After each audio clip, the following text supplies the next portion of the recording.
जितिया व्रत, जिसे जीवित पुत्रिका व्रत भी कहा जाता है, विशेष रूप से बिहार, झारखंड, उत्तर प्रदेश और नेपाल के कुछ हिस्सों में बड़ी श्रद्धा और आस्था के साथ मनाया जाता है।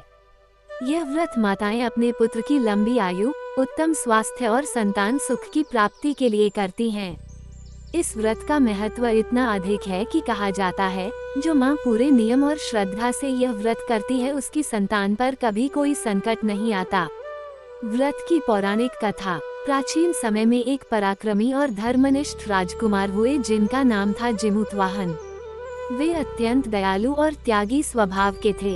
एक दिन वे वन में भ्रमण कर रहे थे, तभी उन्होंने देखा कि एक वृद्ध नाग अपने छोटे से पुत्र को लेकर विलाप कर रहा है।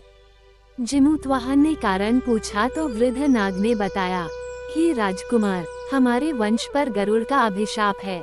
प्रतिदिन हमें एक नाग को गरुड़ के भोजन के रूप में समर्पित करना पड़ता है। आज मेरे पुत्र की बारी है, मैं असहाय होकर उसे बलि के लिए ले जा रहा हूँ। ये सुनकर जिमूतवाहन का हृदय करुणा से भर गया। उन्होंने वृद्ध नाग से पुत्र को बचाने का वचन दिया। वे नागपुत्र के स्थान पर बलि देने के लिए स्वयं चट्टान पर लेट गए। थोड़ी ही देर में गरुड़ आ पहुँचा। उसने सोचा कि यह नाग है और उसे पकड़ने लगा। जिमूतवाहन ने तब गरुड़ से कहा, हे गरुड़ देव, मैं नाग नहीं बल्कि एक मनुष्य हूँ। मैं स्वेच्छा से यहाँ आया हूँ ताकि एक पिता की संतान बच सके। जिमूतवाहन की यह त्यागमयी भावना और निस्वार्थ बलिदान देखकर गरुड़ अत्यंत प्रभावित हुए। उन्होंने प्रतिज्ञा की कि अब वे किसी नाग का भक्षण नहीं करेंगे।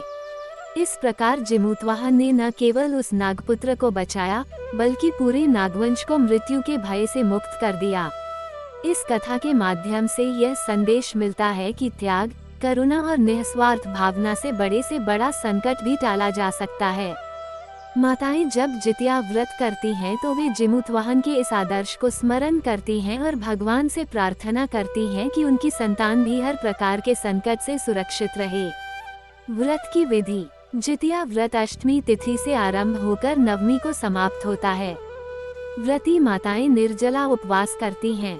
अष्टमी की रात को बिना अन्न जल ग्रहण किए वे पूरी निष्ठा से व्रत करती हैं।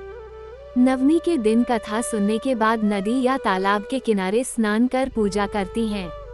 पूजा में जिमूतवाहन की प्रतिमा, सूर्य, चंद्र और नदी तालाब की पूजा का विशेष महत्व है। उसके बाद व्रती स्त्रियां प्रसाद ग्रहण कर व्रत का पारण करती हैं। जितिया व्रत मात्र प्रेम, त्याग और संतानों के प्रति चिंता का जीवंत उदाहरण है। इस व्रत से संतान को दीर्घायु, उत्तम स्वास्थ्य और सुख समृद्धि की प्राप्ति होती है। यही कारण है कि यह व्रत आज भी पूरी श्रद्धा और विश्वास के साथ लाखों माताओं द्वारा किया जाता है।